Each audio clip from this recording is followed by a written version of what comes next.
Good morning, everyone. Welcome to my channel, Vasna's Voice.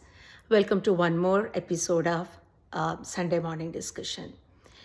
So ಯಾರಾದರೂ ಹೊಸಬ್ರು ನನ್ನ subscriber ಇದ್ದರೆ ನನ್ನದೊಂದು ಚಿಕ್ಕ ಇಂಟ್ರಡಕ್ಷನ್. ನನ್ನ ಹೆಸರು ವಸುಧಾ ಅಂತ. ನಾನು ಬೇಸಿಕಲಿ ಶಿವಮೊಗ್ಗದವಳು, ಮಲೆನಾಡು ಹುಡುಗಿ. ನಾನು US ಬಂದುಬಿಟ್ಟು ಭಾಳ ವರ್ಷ ಆಯಿತು. ನಾನಿಲ್ಲಿ ಟೆಕ್ಸಸಲ್ಲಿದ್ದೀನಿ. ನಾನು ಓದಿರೋದು ಡೆಂಟಿಸ್ಟ್ರಿ.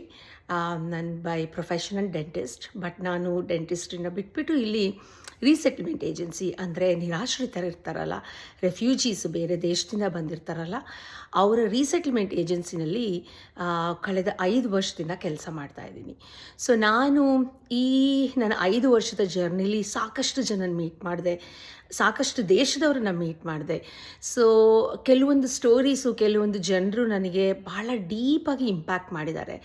ಸೊ ಈ ಸೀರೀಸಲ್ಲಿ ನಾನು the stories that have impacted me ಅನ್ನೋ ಸೀರೀಸಲ್ಲಿ ಈ ಥರ ಒಂದೊಂದು ಸ್ಟೋರೀಸನ್ನು ತೆಗೆದುಬಿಟ್ಟು ನಿಮ್ಮ ಜೊತೆ ಶೇರ್ ಮಾಡ್ತಾ ಇರ್ತೀನಿ. So those who are new, welcome to my channel. So ಇವತ್ತು ನಾನು ಹೇಳ್ತಿರೋ ಕತೆ ಥ್ರೆಡ್ಸ್ ಆಫ್ ಹೋಪ್ ಅನ್ನೋದು. ಥ್ರೆಡ್ಸ್ ಆಫ್ ಹೋಪ್ ಅಂದರೆ ಒಂದು ನಂಬಿಕೆ, ಒಂದು ದಾರ ಅಂತ ಕನ್ನಡದಲ್ಲಿ.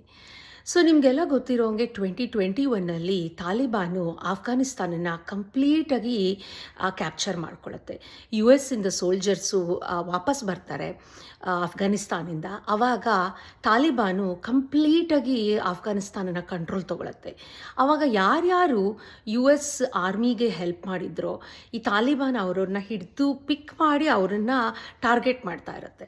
ಹಾಗಾಗಿ ಸುಮಾರು ಜನ ಯಾರ್ಯಾರು US ಆರ್ಮೀಸ್ಗೆ, US MSಗೆ ಹೆಲ್ಪ್ ಮಾಡಿದ್ರೋ, ಕೆಲಸ ಮಾಡ್ತಿದ್ರೋ, ಅವರೆಲ್ಲರೂ ಆ ದೇಶದಿಂದ ಜೀವ ಬೆದರಿಕೆಯಿಂದ ಓಡಿ ಬರ್ತಾರೆ.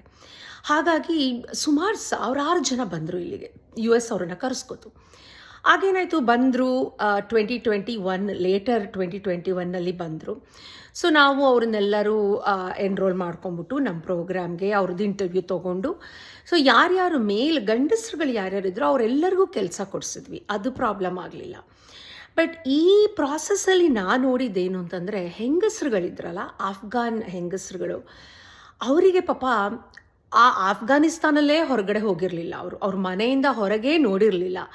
ಅವ್ರನ್ನ ಅಲ್ಲಿಂದ ಇಲ್ಲಿಗೆ ಬಂದುಬಿಟ್ಟು ದೇಶ ಹೊಸ್ತು, ಭಾಷೆ ಹೊಸ್ದು, ಎಲ್ಲದೂ ಹೊಸ್ತು. ಅವರಿಗೆ ಫ್ರೆಂಡ್ಸ್ ಇಲ್ಲ, ಯಾರೂ ಇಲ್ಲ. ಮಕ್ಳುಗಳು ಸ್ಕೂಲಿಗೆ ಹೊರಟೋಗ್ತಿದ್ರು, ಗಂಡಂದ್ರು ಕೆಲಸಕ್ಕೆ ಹೊರಟೋಗ್ತಿದ್ರು. ಈ ಆಫ್ಘಾನ್ ವಿಮೆನ್ನು ಅಡುಗೆ ಮಾಡಿ ಮುಗಿಸೋರು, ಅಡುಗೆನೂ ಅಷ್ಟೇ ಪೂರ್ತಿ ಬೇರೆ ಥರ. ಅವರು ಸುಮಾರಷ್ಟು ಜನ ಹಳ್ಳಿಯಿಂದ ಬಂದವರೇ ಜಾಸ್ತಿ ಇದ್ದರು. ಅವರಿಗೆ ಇಲ್ಲಿ ಗ್ಯಾಸ್ ಸಿಸ್ಟಮು, ಸ್ಟೋವ್ ಸಿಸ್ಟಮಿಂದ ಹಿಡಿದು ಪ್ರತಿಯೊಂದು ಹೊಸ್ದು, ಭಯ ಎಲ್ಲದೂ.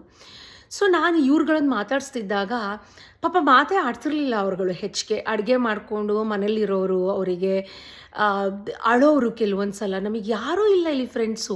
TV ಅವ್ರು ನೋಡ್ತಿದ್ದಿದ್ದು ಲ್ಯಾಂಗ್ವೇಜಸ್ ಬರ್ತಿರ್ಲಿಲ್ಲ, ಇಂಗ್ಲೀಷು. ಆ್ಯಂಡ್ ಸ್ಮಾರ್ಟ್ ಫೋನು ಒಂದೇ ಒಂದು ಇರ್ತಿತ್ತು, ಅವ್ರ ಗಂಡಂದ್ರು ತೊಗೊಂಡು ಹೋಗಿರೋರು. ಫೋನೂ ಇರ್ತಿರ್ಲಿಲ್ಲ ಇವರಿಗೆ.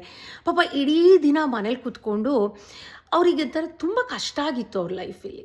ನಾನು ಇವ್ರನ್ನೆಲ್ಲ ನೋಡ್ತಾ ಇದ್ದೆ. ಏನಾದರೂ ಮಾಡಬೇಕಲ್ಲ ಇವರಿಗೆ ಅಂತ ತುಂಬ ನನಗೆ ಒಳಗಿಂದನೇ ಕೊರಿತಾ ಇತ್ತು. ಏನಾದರೂ ಮಾಡಬೇಕು ಇವರಿಗೆ.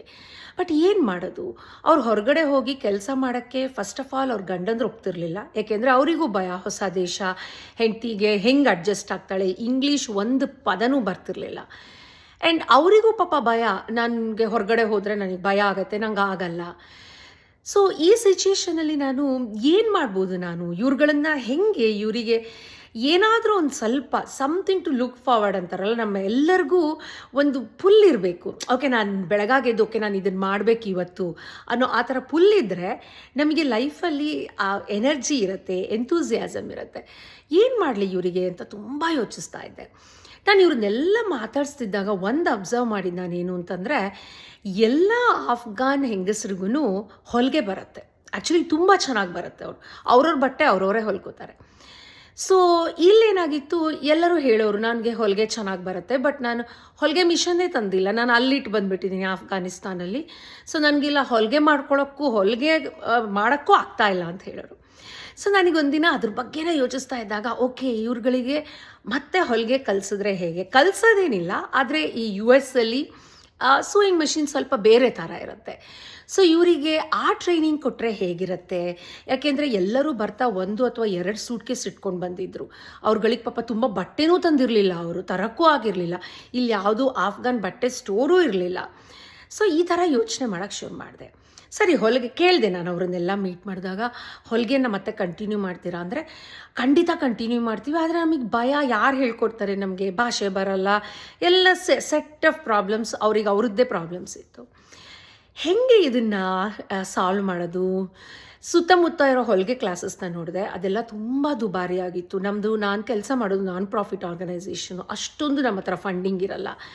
ಸೊ ಅದು ಔಟ್ ಆಫ್ ಕ್ವೆಶ್ಚನ್, ನನಗೆ ಸಾಧ್ಯನೇ ಇಲ್ಲ ಅಷ್ಟೊಂದು ದುಡ್ಡು ಕೊಟ್ಟು ಇವ್ರಿಗೆ ಹೊಲಿಗೆ ಕಲಿಸೋಕ್ಕೆ. ಸುಮಾರು ಸ್ಕೂಲ್ಸಿಗೆ ಹೋಗಿ ಬಂದೆ, ಅವರೆಲ್ಲರೂ ಅಂದರು ಡಿಸ್ಕೌಂಟ್ ಕೊಡ್ತೀವಿ, ಕೊಟ್ಟರು ನಮ್ಮ ಕೈಯಲ್ಲಿ ಅಫೋರ್ಡ್ ಮಾಡೋಕ್ಕೆ ಆಗ್ತಿರ್ಲಿಲ್ಲ ಅದನ್ನು. ಸೊ ಯಾರು ನನ್ನ ಪಕ್ಕದ ಮನೆಯವಳೊಬ್ಳು, ಚರ್ಚ್ಗೆ ಹೋಗು, ಇಲ್ಲಿ ಚರ್ಚ್ಗಳು ಹೆಂಗೆ ಅಂತಂದರೆ ಬರೀ ಅಲ್ಲಿ ದೇವರು ಅಲ್ಲಿ ವರ್ಷಿಪ್ ಮಾಡೋ ಪ್ಲೇಸಸ್ ಅಲ್ಲ. ಚರ್ಚ್ ಅಂತಂದರೆ ಹ್ಯೂಜ್ ಕಮ್ಯುನಿಟಿ ಸಪೋರ್ಟ್ ಇರುತ್ತೆ ಅವ್ರ ಹತ್ರ ಇಂಗ್ಲೀಷ್ ಕ್ಲಾಸಿಂದ ಹಿಡಿದು, ಮಕ್ಕಳು ಸ್ಕೂಲಿಂದ ಬಂದಮೇಲೆ ಆಫ್ಟರ್ ಸ್ಕೂಲ್ ಪ್ರೋಗ್ರಾಮಿಂದ ಹಿಡಿದು, ಫುಡ್ ಪ್ಯಾಂಟ್ರಿ ಅಂದರೆ ತಕ್ಷಣ ಯಾರಿಗೋ ಏನೋ ಹೆಲ್ತ್ ಇಶ್ಯೂ ಆಗುತ್ತೆ, ಅವ್ರಿಗೆ ಕೆಲ್ಸಕ್ಕೆ ಹೋಗೋಕ್ಕಾಗಲ್ಲ, ಕೆಲಸದಿಂದ ತೆಗೆದು ಹಾಕ್ತಾರೆ, ಏನು ಪ್ರಾಬ್ಲಮ್ ಇದ್ದರೂ ಅವರಿಗೆ ಫುಡ್ ಪ್ಯಾಂಟ್ರಿ ಇರುತ್ತೆ, ಅವ್ರು ಹೋಗ್ಬಿಟ್ಟು ಅಲ್ಲಿ ಫುಡ್ ತೊಗೋಬೋದು. ಸೊ ಚರ್ಚ್ ಅನ್ನೋದು ಇಟ್ಸ್ ಅ ಕಮ್ಯುನಿಟಿ ಸೆಂಟರ್ ಇಲ್ಲಿ. ಸೊ ನನ್ನ ಪಕ್ಕದ ಮನೆಯೊಳಂದು, ನೀನು ಹೋಗ್ಬಿಟ್ಟು ಚರ್ಚನ್ನು ವಿಚಾರಿಸು, ನಿಂಗೆ ಏನಾದರೂ ಲೀಡ್ ಸಿಗ್ಬೋದು ಅಂತ.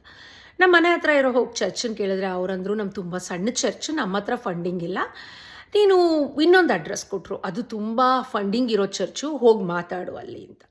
ಸರಿ, ನಾನು ಕಾಲ್ ಮಾಡಿಬಿಟ್ಟು ಅಪಾಯಿಂಟ್ಮೆಂಟ್ ತೊಗೊಂಡೆ. ಹೋದೆ ನಾನು. ಅದು ಎಷ್ಟು ದೊಡ್ಡ ಚರ್ಚ್ ಅಂದರೆ, ನೀವು ಯಾರಾದರೂ ಶಿವಮೊಗ್ಗದವ್ರು ನೋಡ್ತಾ ಇದ್ದರೆ, ಶಿವಮೊಗ್ಗ DC ಆಫೀಸ್ ಇದೆಯಲ್ಲ, ಆಲ್ಮೋಸ್ಟ್ ಅಷ್ಟು ದೊಡ್ಡ ಚರ್ಚ್ ಅದು, ಒಂದು ಇಡೀ ರೋಡು ಆ ಚರ್ಚು. ಸರಿ ಅಂತ ಅಲ್ಲಿ ಹೋದೆ, ನಾನು ಅಪಾಯಿಂಟ್ಮೆಂಟ್ ತೊಗೊಂಡಿದ್ದೆ, ಕಮ್ಯುನಿಟಿ ಎಂಗೇಜ್ಮೆಂಟ್ ಗ್ರೂಪ್ ಜೊತೆ ಅಪಾಯಿಂಟ್ಮೆಂಟ್ ತೊಗೊಂಡಿದ್ದೆ. ನಾವು ಹೋದಾಗ 4 ಜನ ಬಂದರು, ಸ್ವಲ್ಪ ವಯಸ್ಸಾಗಿರೋ ಹೆಂಗಸರುಗಳು ಬಂದ್ಬಿಟ್ಟು ಎಲ್ಲ ಇಂಟ್ರಡ್ಯೂಸ್ ಮಾಡಿಕೊಂಡ್ರು. ಅದರಲ್ಲಿ ಒಬ್ಬಳಂತೂ ಇಲ್ಲಿ ನಾವಿರೋ ಜಾಗದಲ್ಲಿ university computer science head of the department ಆಗಿ ರಿಟೈರ್ಡ್ ಆದವರು. ಸೊ ಈ ಥರ ಸುಮಾರು ಒಳ್ಳೆ ಪೊಸಿಷನಲ್ಲಿದ್ದು ರಿಟೈರ್ಡ್ ಆದವರು ಇವರೆಲ್ಲ ಬಂದು ಏನಾಗಬೇಕು ಅಂತ ಕೇಳಿದ್ರು. ಸೊ ನಾನು ಅವ್ರ ಹತ್ರ ಹೇಳಿದೆ, ಹೀಗೆ ನಾನು ರೀಸೆಟ್ಲ್ಮೆಂಟ್ ಏಜೆನ್ಸಿಯವಳು, ಆಫ್ಘಾನ್ ವಿಮೆನ್ಗೆ ಅವರಿಗೆ ತುಂಬ ಇಲ್ಲಿ ಬಂದು ಒದ್ದಾಡ್ತಾ ಇದ್ದಾರೆ, ಅವರಿಗೊಂದು ಈ ಥರ ಹೊಲಿಗೆ ಕ್ಲಾಸಸ್ ನೀವು ಮಾಡಿಕೊಟ್ಟು, US ಹೊಲಿಗೆ ಮಿಷನ್ ಹೇಗಿರುತ್ತೆ, US ಅಲ್ಲಿ ಮೆಜರ್ಮೆಂಟು ಪ್ರತಿಯೊಂದು ಬೇಸಿಕ್ ಇದನ್ನು ಹೇಳಿಕೊಟ್ರೆ ಅವರಿಗೆ ತುಂಬ ಹೆಲ್ಪ್ ಆಗುತ್ತೆ. ಡಿಸ್ಕಸ್ ಮಾಡಿದ್ರು, ನಿಮಗೆ ಎಷ್ಟು ಜನ ಇದ್ದಾರೆ ಏನು ಅಂತ ಎಲ್ಲ ಕೇಳಿದ್ರು. ಸೊ ನಾನು ಪ್ರಿಪೇರ್ ಆಗೋಗಿದ್ದೆ, ನಾನು 5ರಿಂದ 6 ಜನದಿಂದ ಶುರು ಮಾಡ್ತೀನಿ, ತುಂಬ ಜಾಸ್ತಿ ಆದರೆ ನನಗೂ ಆಗಲ್ಲ ಅಷ್ಟು ಜನನ ಕೋಆರ್ಡಿನೇಟ್ ಮಾಡೋದು, 5ರಿಂದ 6 ಮ್ಯಾಕ್ಸಿಮಮ್ಮು, ಹೀಗೆ ಅಂತೆಲ್ಲ ಹೇಳಿದೆ. ಸ್ವಲ್ಪ ಹೊತ್ತು ಡಿಸ್ಕಸ್ ಮಾಡಿಬಿಟ್ಟು they said absolutely we are on board ಅಂತಂದರು.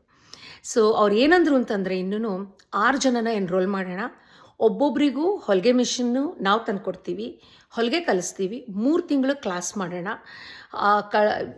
ಅವರಿಗೆ ನಾವು ಬೈ ದ ಟೈಮ್ ಅವ್ರು 3 ತಿಂಗಳು ಮುಗಿಯೋಷ್ಟರೊಳಗೆ ಅವರಿಗೆ ಪೂರ್ತಿ US ಸೋಯಿಂಗ್ ಮಷೀನಿಂದ ಹಿಡಿದು ಮೆಜರ್ಮೆಂಟಿಂದ ಹಿಡಿದು ಎಲ್ಲದನ್ನು ಕಲಿಸ್ಕೊಡ್ತೀವಿ ಅಂತಂದರು.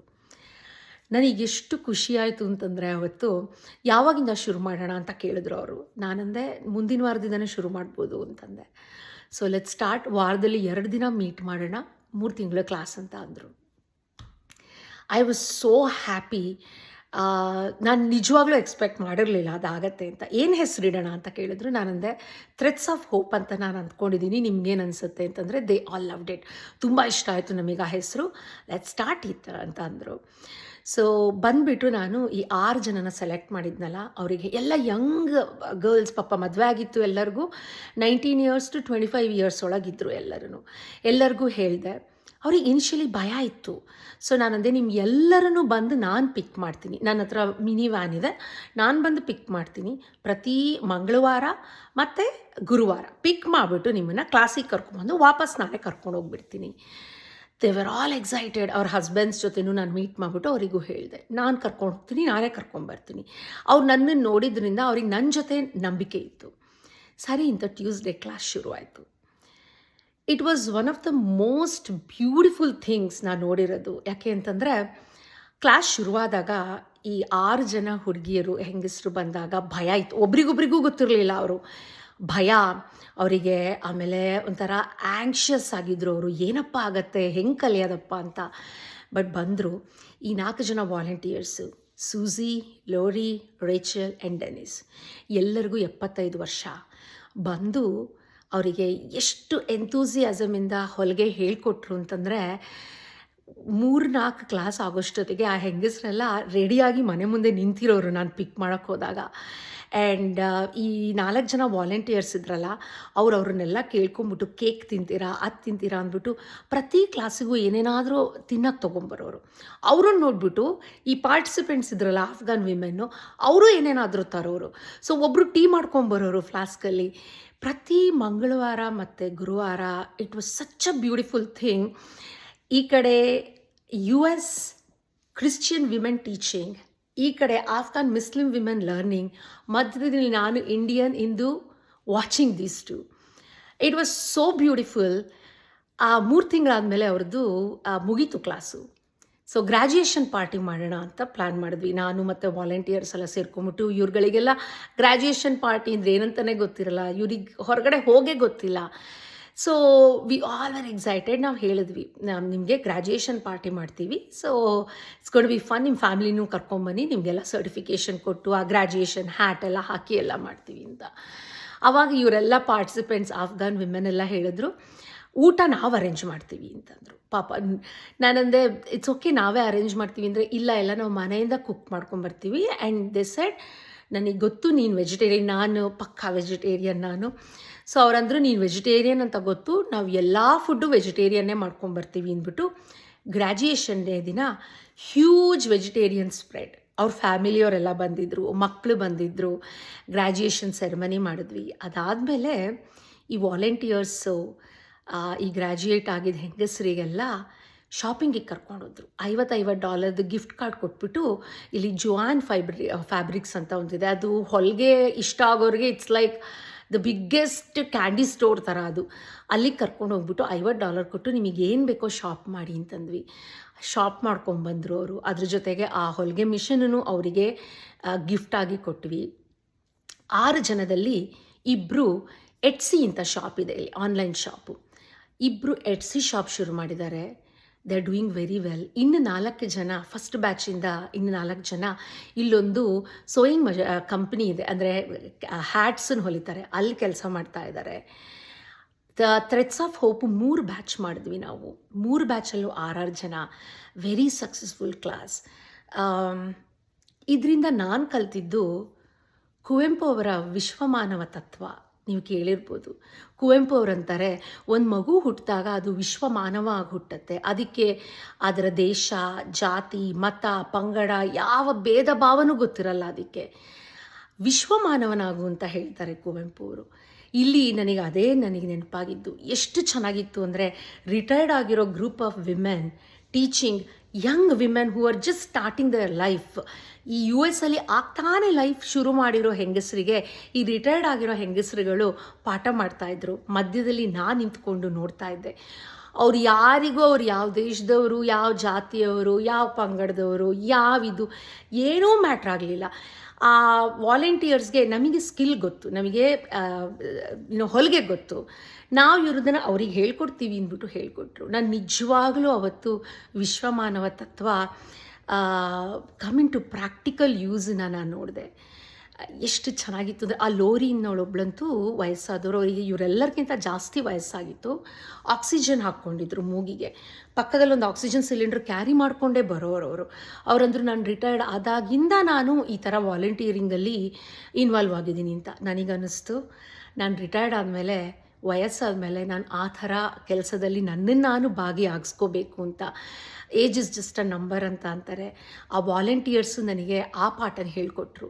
ನೀನು ರಿಟೈರ್ಡ್ ಆಗಿರ್ಬೋದು, ಆದರೂ ನೀನು ಮಾಡೋಕ್ಕೆ ನಿನಗೆ ಮನಸ್ಸಿದ್ರೆ ಎಷ್ಟು ಥರದಲ್ಲಿ ನಿನ್ನನ್ನು ನೀನು ತೊಡಗಿಸ್ಕೋಬೋದು ಅಂತ ಆ ಗ್ರೂಪ್ ಹೇಳಿಕೊಟ್ರೆ, ಈ ಗ್ರೂಪ್ ಯಂಗ್ ವಿಮೆನ್ ನೀನು ಶುರು ಮಾಡಬೇಕು, ಆ ಫಸ್ಟ್ ಹೆಜ್ಜೆ ಇಡಬೇಕು, ನೀನು ಭಯನ ಬಿಟ್ಬಿಟ್ಟು ಹೊರಗೆ ಬರಬೇಕು ಅನ್ನೋದನ್ನು ಹೇಳಿಕೊಟ್ರು. So threads of hope 3 year ಸಕ್ಸಸ್ಫುಲ್ಲಾಗಾಯಿತು. ಲಾಸ್ಟ್ ಇಯರು ಲೋರಿಗೆ ಸ್ವಲ್ಪ ಹುಷಾರು ತಪ್ಪಿಬಿಟ್ಟು ಬ್ರೇಕ್ ತೊಗೊಂಡ್ವಿ last year. Hopefully next year will continue threads of hope.